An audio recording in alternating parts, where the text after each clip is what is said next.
Hey everyone, and buckle up, because today's story is the definition of karma hitting like a freight train. Have you ever had a mentor, a boss, someone you looked up to, completely betray you? Not just a small screw up, but a betrayal so deep it cost you your career, your reputation, and almost your sanity? That happened to me, and the man responsible, Michael, thought he got away with it. He stole my most valuable professional asset, built an empire on my broken back, and watched me crash and burn. But life, as they say, has a funny way of balancing the scales. 6 years later, I got a call that I had been dreaming of, the kind of call that gives you chills. Michael was in deep, deep trouble. And he needed the one person he'd ruined to save him. The exchange we had? It was everything I had ever wanted. You absolutely do not want to miss the ultimate corporate takedown. Let's dive in. My entitled boss stole my $1 million patent, got me fired, and ruined my career. 6 years later, he called me begging to save his company from bankruptcy. I simply replied. I want to start this by saying I wasn't just working for Michael, I admired him. When I started at Synergy Tech 7 years ago, I was 24, fresh out of MIT, and absolutely buzzing with ideas. Michael was the CEO, a brilliant guy in his late 40s who had built the company from the ground up. He took me under his wing, called me his protege, and told me I was the future of the company. I ate it up. I trusted him completely. My big project was a proprietary AI software I dubbed Oracle. It was a financial forecasting model, a deep learning system that could predict market shifts and client churn with an accuracy that was unheard of in the industry. It was my baby. I spent 2 years pouring my life into it, working 80-hour weeks, sleeping on the office couch more times than I care to admit. Michael promised me a huge percentage of the intellectual property, IP, a massive promotion, and a seat on the executive board once the patent was filed. About 7 months before the launch, I finally had the algorithm locked down. It was working flawlessly. The early tests showed it could save our clients millions. This was the kind of technology that would catapult Synergy Tech from a mid-size player to a major industry leader. I prepared the final presentation for the patent filing, and Michael insisted on keeping the documents locked in his private office safe, citing security concerns. I didn't question it, because, well, he was Michael. My mentor. The day came for the official presentation to the board. I was psyched.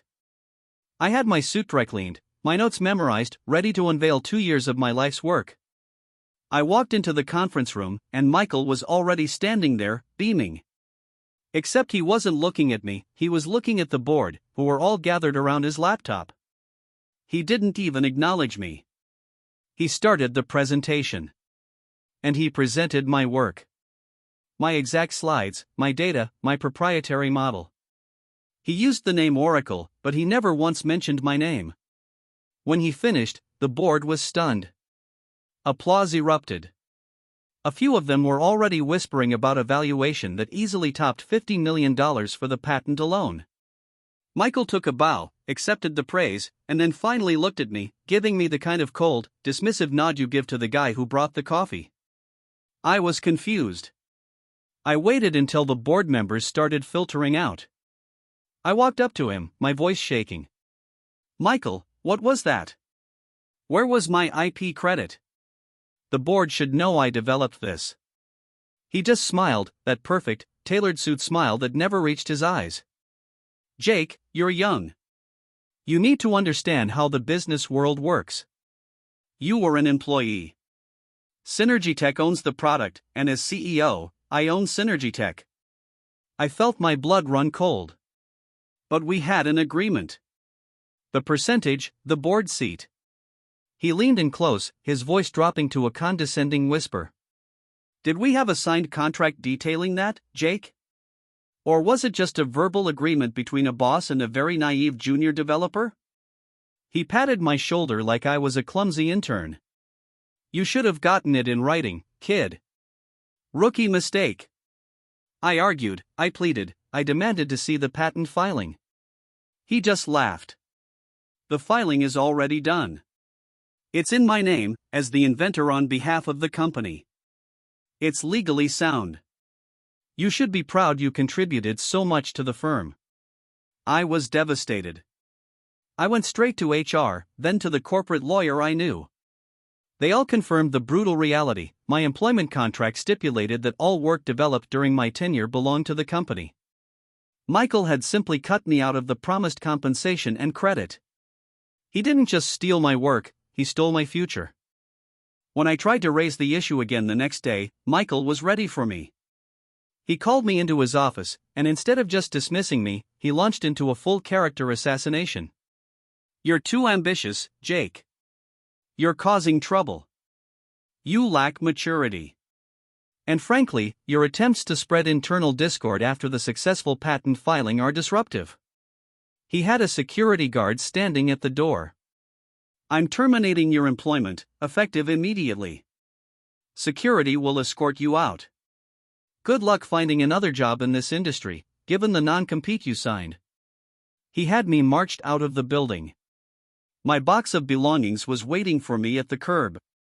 I watched as the empire I had helped build, the one based entirely on my 2 years of sweat, continued without me. The next few months were hell. I tried to sue, but Michael's high-powered lawyers buried me in paperwork. The non-compete I'd foolishly signed was so restrictive I couldn't even work in financial tech for 2 years. My reputation was shot. Michael put out a statement saying I was let go due to insubordination and poor performance, a complete lie, but who was the industry going to believe, the respected CEO, or the disgruntled 26-year-old former employee? I depleted my savings fighting the legal battle and ended up moving back into my tiny college apartment, feeling like a complete failure. But here's the thing about hitting rock bottom, there's only one direction left to go. That feeling of betrayal didn't dissipate, it became fuel. I knew I couldn't fight Michael directly, not yet. So I pivoted. I took the fundamentals of what I learned building Oracle and applied them to a completely different market, supply chain logistics optimization.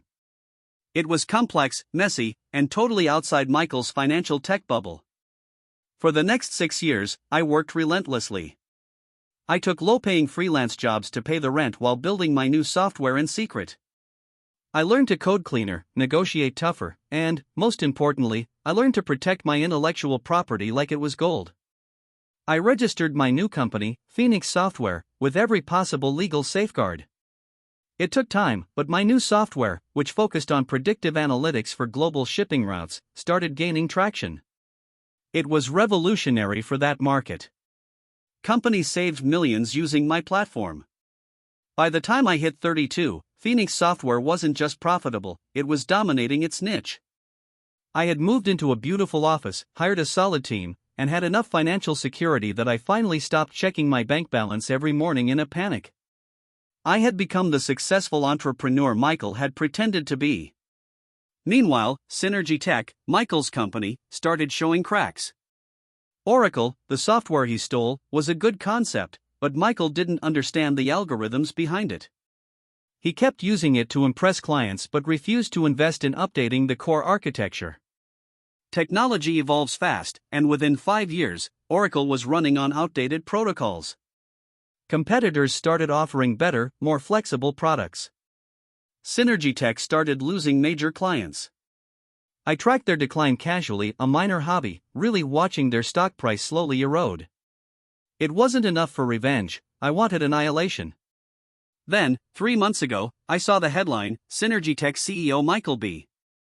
under investigation for shareholder misconduct as company posts record losses. They were in serious trouble. Chapter 11 Territory. Last Tuesday, I was in a board meeting discussing an acquisition proposal, feeling very important and wearing a ridiculously expensive suit. My personal assistant slid a note across the table, urgent call. Private number. Says it's Michael. I almost choked on my coffee. I excused myself, walked into my private office, and picked up the phone. I didn't say hello. Jake? Is that really you? Michael's voice was different. Gone was the smooth, polished CEO swagger. It was strained, gravelly, and laced with panic. It is, I replied, my voice cool and even. To what do I owe the pleasure, Michael? He stammered for a moment. Look, Jake, I know. I know there's history. And I know I wasn't always fair to you. But I need your help. Desperately. Help with what, Michael? I asked, leaning back in my leather chair. I heard Synergy Tech is struggling with the competition. Struggling is an understatement, Jake. We're hemorrhaging cash. We're weeks away from defaulting on our debt. The board is calling for my head. I need fresh ideas, someone who understands market disruption. I need the oracle mind. You need me to save your company, I summarized, trying to keep the triumph out of my voice. Yes. Exactly. You've done incredible things with Phoenix. The supply chain software, it's brilliant. If you could consult, even for a few months, and help us pivot, we could survive this. I'll make it worth your while, Jake. Name your price. Huge salary, equity, anything you want. I paused, letting the silence stretch for a long, delicious moment. Let's meet, Michael. Tomorrow. I want to hear the details face to face. He sounded relieved, almost weeping. Yes. Tomorrow. Lunch. My treat. I'll email you the location. I hung up, feeling a profound sense of satisfaction.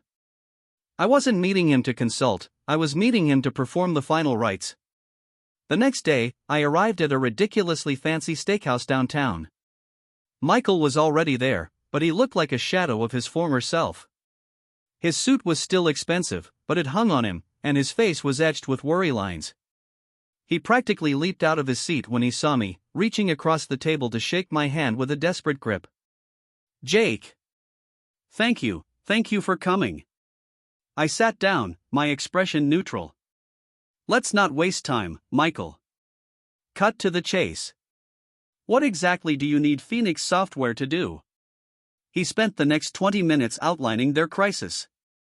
Oracle was failing because the competition had surpassed it. Their data management systems were ancient.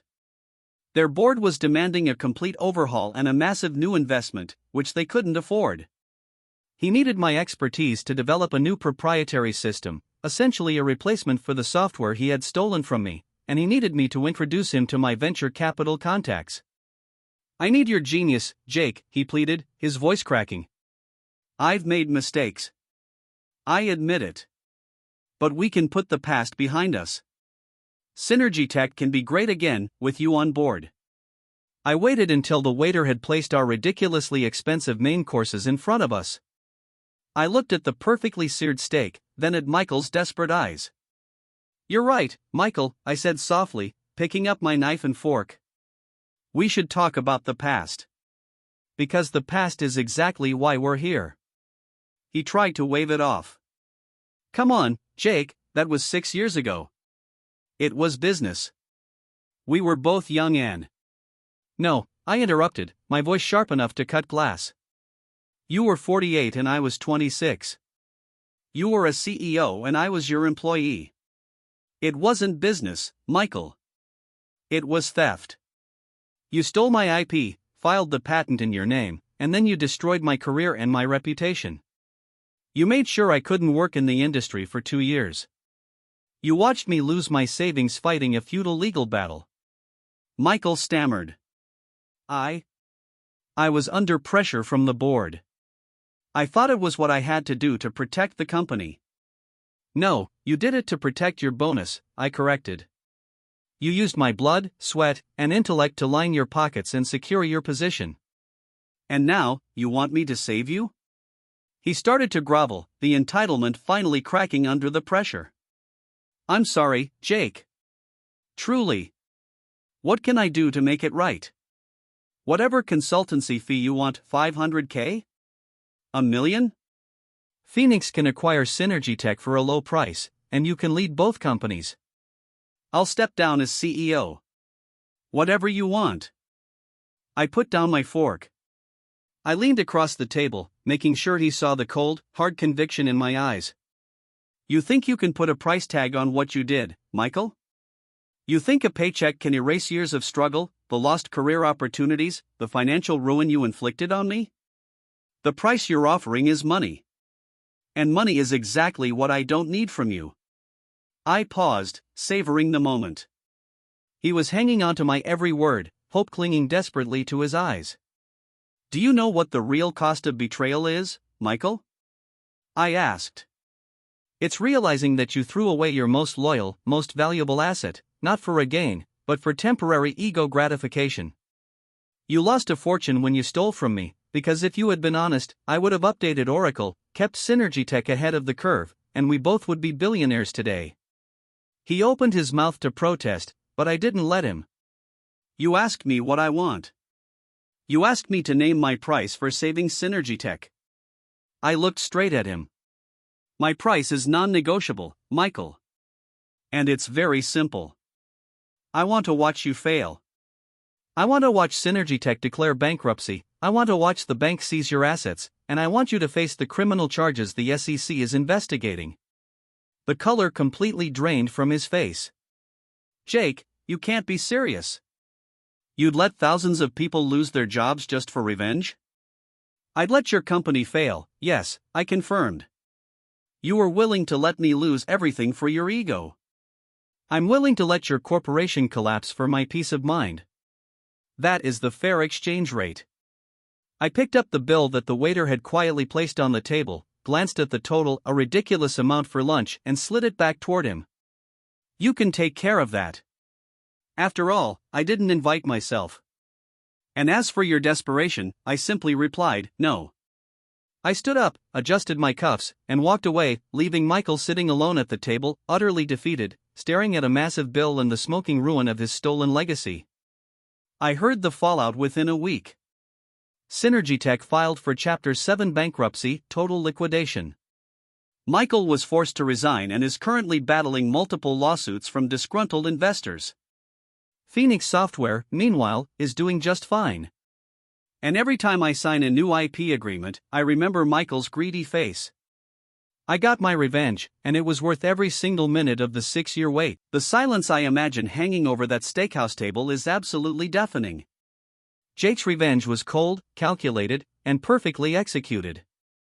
He didn't just get his money back, he got his power back, and he delivered a lifetime of consequences to the man who thought he was untouchable. Now, the big question for all of you, was Jake's response to Michael justified? Would you have accepted the $1 million consultation fee just to walk away, or was watching Michael's entire world collapse the only acceptable outcome? Let me know in the comments below.